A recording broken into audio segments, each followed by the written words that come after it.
Une façon de calculer le centre d'une distribution, c'est de calculer la moyenne de cette distribution.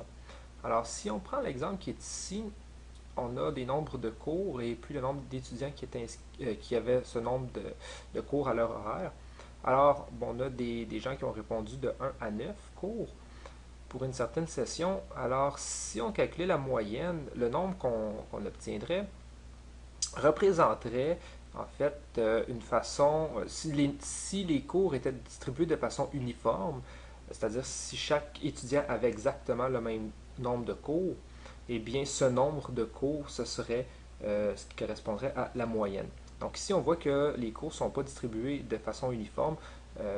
Des étudiants qui ont un cours, c'est très peu, alors que des étudiants qui ont 4, 5, 6 ou même 7 cours, c'est ce qui représente la grande majorité ici là, de notre échantillon. Alors, comment on fait pour calculer la moyenne? Eh bien, on va regarder combien, ben, on fait toujours la moyenne sur les valeurs ici hein, de notre variable. Et donc, on va regarder combien d'étudiants ont répondu un cours, combien d'étudiants ont répondu deux cours, et on va additionner toutes ces valeurs-là. Donc, une façon de calculer la moyenne, ça serait ici de dire, bon ben, 1 plus 1 plus 1, 8 fois, parce que j'ai 8 étudiants qui ont répondu, plus 2, plus. OK. On fait la même chose pour 3, 4, 5, 6, 7, 8 et 9. Et puis, bon, finalement, des 9, il y en a 3. Tiens, je vais les écrire. Voilà. Et on divise par le nombre total d'éléments dans notre échantillon. Donc ici, 1488. Alors si on effectue le calcul, ceci donne au numérateur 8081 divisé par 1488. Alors le 8081, qu'est-ce qu'il représente? C'est en fait le nombre d'inscriptions d'une certaine façon là, dans notre exemple ici. C'est-à-dire ici j'ai 8 étudiants qui sont inscrits à 8 cours, donc on a 8 inscriptions. Ici on a 29 étudiants qui sont inscrits à deux cours, ce qui donne 58 inscriptions, plus les 8 précédentes, plus les 80 fois 3 qui sont là, et ainsi de suite. Et donc, si on fait le calcul, qu'on divise, bon, environ 5,43. Donc, 5,43, ça c'était des cours et ça c'était des étudiants. Alors, l'unité, là, des cours par étudiant. Alors, chaque étudiant, en moyenne, était inscrit à 5,43 cours à la session, à la dite session. Bon, cette méthode-là de calculer une moyenne est, disons, moyennement efficace, étant donné que, bon, là, on a 1488 données, donc ça ferait 1488 additions, ce qui est fastidieux, et on va trouver une façon plus simple de calculer une moyenne. Donc, ce qu'on va faire, c'est, je vais faire remarquer qu'ici, on a additionné le nombre 1, donc la première valeur de ma variable, 8 fois. Ensuite, le nombre 2, donc la valeur ici, 29 fois. Et ainsi de suite. En fait, qu'est-ce qu'on a calculé? On a calculé 1 fois 8, auquel on a ajouté 2 fois 29, auquel on a ajouté 3 fois 80, ainsi de suite. Je vais mettre 3 petits points, plus. On avait la valeur 9 qu'on obtenait 3 fois. Tout ça divisé par 1488. Donc en fait, 1 fois 8, 2 fois 29, 3 fois 80, 4 fois 171, 5 fois 379, 6 fois 563, 7 fois 249, 8 fois 6, 9 fois 3. On additionne tout ça et on divise par le nombre total d'éléments dans notre échantillon. Maintenant, ce que j'aimerais faire, c'est écrire cette formule-là ou ce type de formule-là à l'aide d'une notation mathématique, donc d'une notation concise. Donc, première chose que je vais faire, essayer de me faire un peu de place, voilà. Donc en mathématiques, comment on écrit, plutôt c'est quoi la formule représentant une moyenne? C'est la formule suivante. Donc je vais l'écrire, puis ensuite je vais expliquer chacun des termes.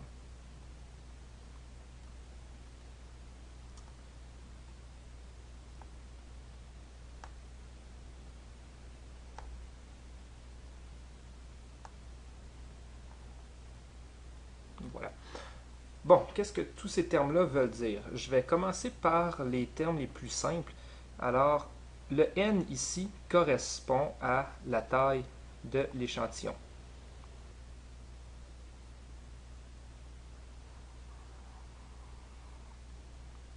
Voilà. Le n indice i, lui, correspond plutôt à la deuxième colonne, c'est-à-dire aux fréquences. Et bon ici c'est une multiplication, et le xi correspond aux valeurs de ma variable. Maintenant, ce symbole-là, qu'est-ce qu'il représente? Donc, l'espèce de m à l'envers, de m majuscule, c'est ce qu'on appelle comme symbole, le symbole sigma. Je vais l'écrire ici. Sigma. Donc, c'est une lettre grecque qui veut dire additionner. C'est le symbole de sommation, donc sommation additionnée. En fait, il permet de remplacer tous les plus qu'il y a ici dans ma formule. Les indices maintenant ici, l'espèce de décoration, i va de 1 jusqu'à k. En fait, ce que ça veut dire, c'est remplace les valeurs ici de i par 1, ensuite par 2, ensuite par 3, et ainsi de suite, jusqu'à la valeur maximale, la dernière valeur, et puis additionne. Le m veut dire additionne. Donc, si on regarde ça avec notre exemple, bon, premièrement, le k représente le nombre de valeurs que notre variable prend. Donc, le nombre de valeurs différentes, ici, il y en a 9. Donc, dans notre exemple à nous, nous aurions ceci. Donc, on va de 1 jusqu'à 9. On multiplie chacune des valeurs de la variable par la fréquence qui lui est associée. On additionne le tout et on divise par la taille de mon échantillon. Alors, dans mon exemple, si on réécrit ça ici, on obtiendrait la chose suivante. x1 fois n1. Donc ça, c'est pour le i est égal à 1. Ensuite, on augmente de 1. Plus, ça c'est le symbole de sommation, x2 fois n2. Plus, 3 petits points, on aurait x3 fois n3 plus x4 fois n4 et ainsi de suite, jusqu'à ma dernière qui est 9, c'est-à-dire x9 fois n9, le tout divisé par n. Je vais venir écrire dans le tableau qu'est-ce que ça représente x1 et n1. x1, c'est ma première valeur. n1, c'est la fréquence associée à cette première valeur-là. x2, n2 vaut 29, x3 vaut 3 et n3 80 par exemple, x6 vaut 6 et n6 vaut 563. Donc en fait, qu'est-ce qu'on a ici? C'est vraiment la formule qu'on a là, c'est-à-dire x1 c'est 1, je l'ai 8 fois. 1 fois 8. Plus x2 qui correspond à 2 et n2 qui correspond à 29, donc 2 fois 29, plus, et ainsi de suite, jusqu'à temps que j'ai passé au travers de toutes mes valeurs. Et on divise par la taille de l'échantillon. Ainsi, quand on remplace là, x1, n1, x2, n2, et ainsi de suite par les valeurs qu'on a là, on retombe sur la formule qu'on avait, que j'ai effacée, c'est-à-dire 1 fois 8 plus 2 fois 29 plus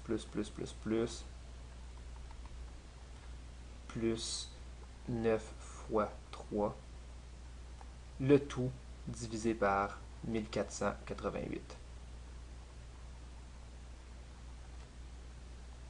Bon, je vais faire un peu de ménage pour résumer. Donc, la moyenne, que l'on note quand on travaille avec un échantillon X bar, qu'est-ce que c'est? On prend toutes les valeurs que la variable prend.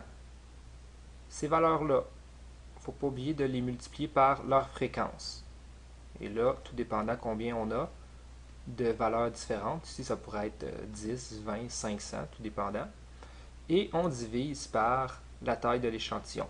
Dans notre exemple, on avait calculé, je vais venir le réécrire ici dans notre exemple, 5,43. Et bon, il ne faut pas oublier les unités, cours par étudiant. Il y a une petite distinction qu'il faut faire quand on travaille avec un échantillon, comme c'est le cas ici, et avec une population. Pour indiquer qu'on travaille avec un échantillon ou avec une population, il va y avoir une petite différence sur le nom, comment on va appeler notre moyenne. Donc, quand on travaille avec un échantillon, la moyenne s'appelle X bar.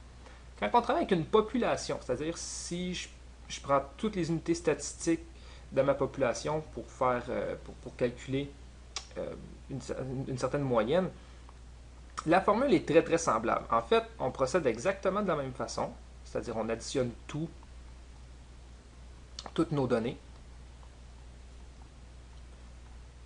La différence est ici, c'est qu'au lieu de diviser par la taille de l'échantillon, on va diviser par la taille de la population. Et là, au lieu de mettre un n minuscule, on va mettre un n majuscule, étant donné que c'est la notation que l'on utilise pour la taille d'une population.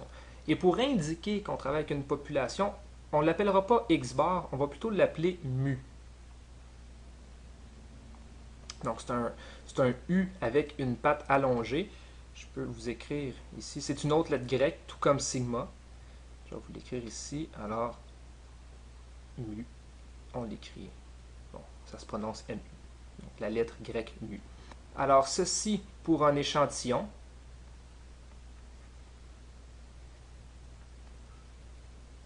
Et ceci pour une population.